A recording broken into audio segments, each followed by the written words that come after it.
우리 장은 마쳤는데 중국 증시 계속 보셔야 될 것 같습니다. 요즘에 해외 투자하시는 분들도 많아가지고 우리 장만 끝났다고 안심할 수는 없는데요. 상해 종합이 지금 3,600 회복이 나왔습니다. 고점 높여가면서 상해 종합, 심천 다 모두 좋고요. 요즘 들어서 국제유가 오름세 나타내면서 전 세계적으로 뭐 철강이라든지 소재 섹터 이쪽이 좋은데 중화권 증시 내에서도 지금 천연 자원 관련된 종목군들이 상승세를 이끌어주고 있는 모습입니다.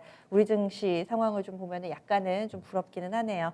그러면 내일장은 과연 월요일, 화요일에 부진을 좀 씻어낼 수 있을지 궁금하시죠? 절대 전략 이어가 보겠습니다. NH투자증권의 김영환 과장입니다. 안녕하세요. 네, 안녕하세요. 네, 오늘장 한마디 어떻게 정하셨어요? 박스권 장세가 지속이 되고 있고요. 사실 연휴를 앞선 상황에서는 뭐 당연한 상황이라고 볼 수가 있겠습니다. 네, 그래서 박스권 장세 지속 이렇게 달아주셨는데 그러면 세부적으로 좀 들어가 보겠습니다. 오늘 장에서 눈에 띄었던 점들 체크 포인트로 알려주시죠. 오늘 국내 증시에서는 아주 뚜렷한 것보다는 사실 어제 미국 증시의 연장선상이라고 보면 될 것 같아요. 세 가지 체크 포인트가 있는데요. 첫 번째는 테슬라가 비트코인에 투자를 했다라는 얘기를 하면서 전반적으로 위험 자산이라고 할 수 있는 비트코인의 급등이 있었던 부분, 하나가 눈에 띄는 부분이고요. 테슬라가 비트코인에 15억 달러, 약 한화로 한 1조 7천억 원 정도를 투자를 얘기를 했고, 비트코인을 결제 수단으로도 허용하겠다 이런 얘기를 했죠. 전반적으로 안전자산, 그러니까 위험자산에는 조금 긍정적인 요인이라고 할 수 있는데 사실 이게 한국 증시로 온기가 넘어오기는 조금은 시간은 걸릴 이슈라고 생각을 하고 있습니다. 두 번째는 미국의 경기 부양 기대감이 커지고 있는 부분이고요.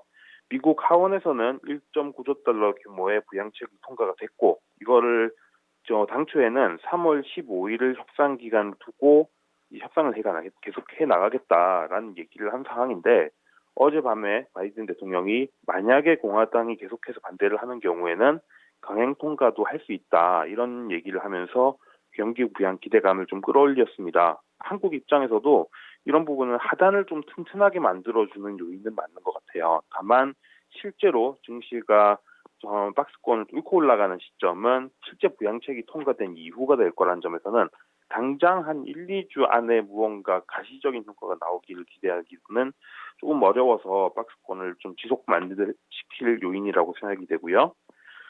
한 가지 또 있었던 거는 코로나19에 대한 미국에서의 접종 대상자가 확대되고 있는 부분이지요. 지금 미국에서 코로나에 백신 접종을 맞은 사람이 3,158만 명 정도 규모. 그리고 최근 일주일 동으로 보면 접종자 수가 하루에 130만 명 정도씩 맞고 있는데 사실 빠르게 접종률이 좀 올라가기 시작을 했습니다. 또 긍정적인 요인인 것 같고요. 아마 이 부분도 한국에서 백신이 빨리 도입이 되고 이 진행이 돼야지 한국 시장으로 온기가 넘어올 수 있을 텐데 이 부분은 아마 2월 말 정도가 되겠죠. 그래서 전반적으로는 긍정적인 요인들은 있는데 이게 한국 시장의 온기로 만들어지기에는 시간이 조금 더 필요한 요인들이 많다라고 정리를 할 수 있겠어요. 주신 체크 포인트들이 대체로 호재에 가까운데 하지만 어느 정도 시차를 두고 우리 증시에 반영될 것이다. 이렇게 판단을 해주셨네요. 그러면 내일장의 향방을 좌우할 만한 이벤트라든지 뭐 보시는 포인트 있으세요? 내일 몇 가지가 있습니다. 하나는 내일이 옵션 만기일이고요. 통상적으로 한국의 경우는 설이나 추석 같이 연휴를 앞두고 이런 옵션 만기일이 있으면은 현금을 확보를 하거나 좀 불확실성을 피하기 위해서 기관들이 주식을 파는 경향이 있는데 내일도 그런 점에서 보면은 매도 물량이 좀 출회가 될 여지는 있어 보이고요. 단순하게 수급으로 보면 약간은 악재성이라고 할 수 있겠습니다. 다만 이 부분은 증시에서 완전히 이탈하는 자금은 아니잖아요. 일단 현금을 확보를 했다가 이후에 연휴의 불확실성이 끝나고 나면은 다시 또 매수 전환될 자금이라는 점에서 그렇게 긴 악재는 아니고 단기적으로 조금 그냥 부심을 손드는 요인이 될 거다라는 생각이 되고요. 또 하나는 내일 새벽에 그 MSCI 분기 리뷰가 예정이 돼 있습니다. 이 분기 리뷰가 발표가 되면은 2월 26일 날 지수 리밸런싱이 예정이 돼 있고요. 사실 분기 리뷰는 반기 리뷰처럼 뭐 종목 교체가 아주 많지는 않은데 이번에는 아마 60자 정도가 신규 편입 가능성이 MSCI 코리아 지수 안에 편입될 가능성이 있는 주식이고요.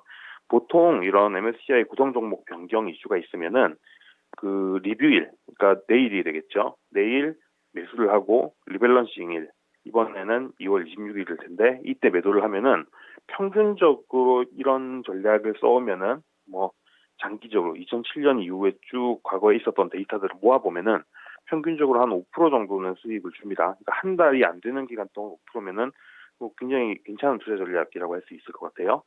마지막으로는 내일 밤에 미국에서 나오는 경제 지표인데요.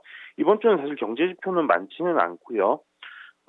제일 그나마 주목되는 게 이제 내일 밤에 나오는 소비자 물가인데, 최근 투자자들이 소비자 물가에 좀 관심이 많아져 있는 상황입니다. 최근에 미국 경기가 올라오는 상황이고, 거기에 따라서 기대 인플레이션이 올라오면서 금리가 올라오니까, 금리가 너무 빨리 올라가거나 많이 올라가면은 이게 좀 비싸져 있는 주식시장에 악재로 작용하지 않을까? 뭐 이런 걱정들을 많이들 하는 것 같아요. 이 부분 때문에 물가에 좀 관심을 가지고 있고요. 만약에 물가가 굉장히 서프라이즈가 나온다면은 약간 투심에는 좋지는 않을 수는 있겠죠. 근데 아마도 물가 기저 효과가 본격적으로 나오는 시점은 코로나 1주년이 되는 3월 정도부터가 될 거고, 그렇게 보면은 관심은 많겠지만 그 관심도에 비해서 사실은 뭐 엄청나게 중요한 뭐 결과가 나올 거다, 그렇게 생각하지는 않고 있습니다. 네, 알겠습니다. 그래서 세 가지 체크 포인트 주셨는데 MSCI 분기 리뷰 같은 경우는 우리 시간으로는 내일 오전 7시쯤에 데이터가 나올 겁니다. 기사 나오는 시간은 한 7시 30분 안팎 뭐 그 즈음에서 발표가 될 것 같은데 개장 전이니까 충분히 또 대응이 되시지 않을까 생각을 해보네요. 그러면 내일장의 관심 섹터 어떤 쪽 보세요?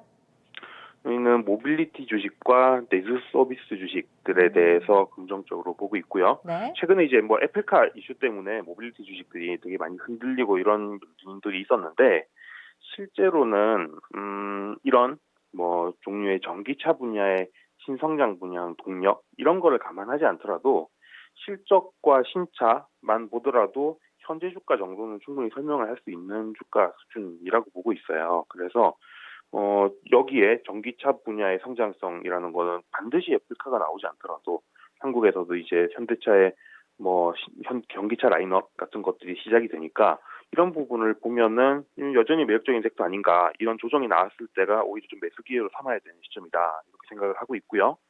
두 번째는 내수 서비스 주식인데, 최근에 이제 소재라던가 IT라던가 이런 경기 민감 제조업과 관련되는 경기 민감주들이 상당히 뭐 섹터들이 돈도 많이 벌었고 주가도 괜찮은 상황이고 이런 상황인데, 지금부터는 이쪽이 조금 모멘텀이 떨어지기 시작하는 게 곧 나타날 거라고 저희는 생각을 하고 있거든요. 그래서 이쪽으로 수익을 많이 본 분들이 있으면은 약간 수익을 실현을 해서 이제 상대적으로 좀 덜 올라간 경기 민감 부분들을 찾을 필요가 있다는 생각이 들고요.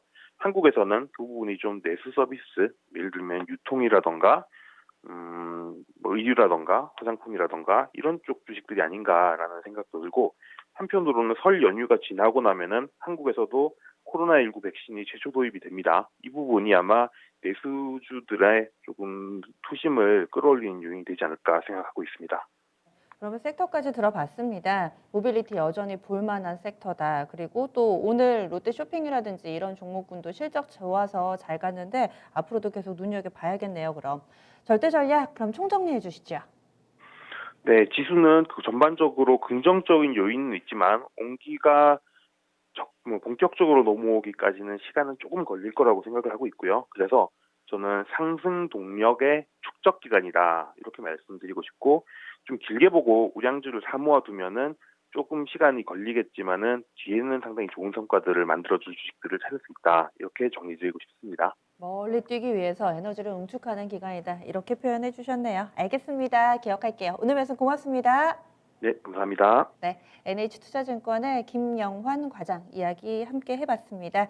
시장에 대해서는 당분간은 좀 쉬어갈 것이다 이런 의견들이 좀 많네요. 오늘 저희 열린시장 상한가를 잡아라 클로징벨에서 여러 전문가들의 의견을 좀 모아본 결과 대체로 여기에 의견이 모아집니다. 박스권 전제 하에 그렇다면 어떤 대응이 필요할 것인가, 이제는 올라가는 종목군들에 대해서 욕심을 더 내기보다는 가격 메리트에 입각해서 좀 종목별로 위에서 팔고 아래쪽에서 사는 전략을 세워보자, 이렇게 전문가들 이야기하고 있습니다. 오늘 장 아쉬움을 남기지만은 또 내일 장이 있으니까 너무 실망 마시고요. 내일은 또 이벤트들 많으니까 개장하기 전부터 좀 준비 철저하게 해보셔야겠습니다. 지금까지 다양한 투자 판단에 대한 도움 말씀드렸고요. 종목의 상승과 하락을 보장하지는 않습니다. 종목 진단은 이어지는 진짜 쉬운 진단 시간 활용해 보시고요. 전 여기서 인사드릴게요. 함께해 주신 여러분 고맙습니다.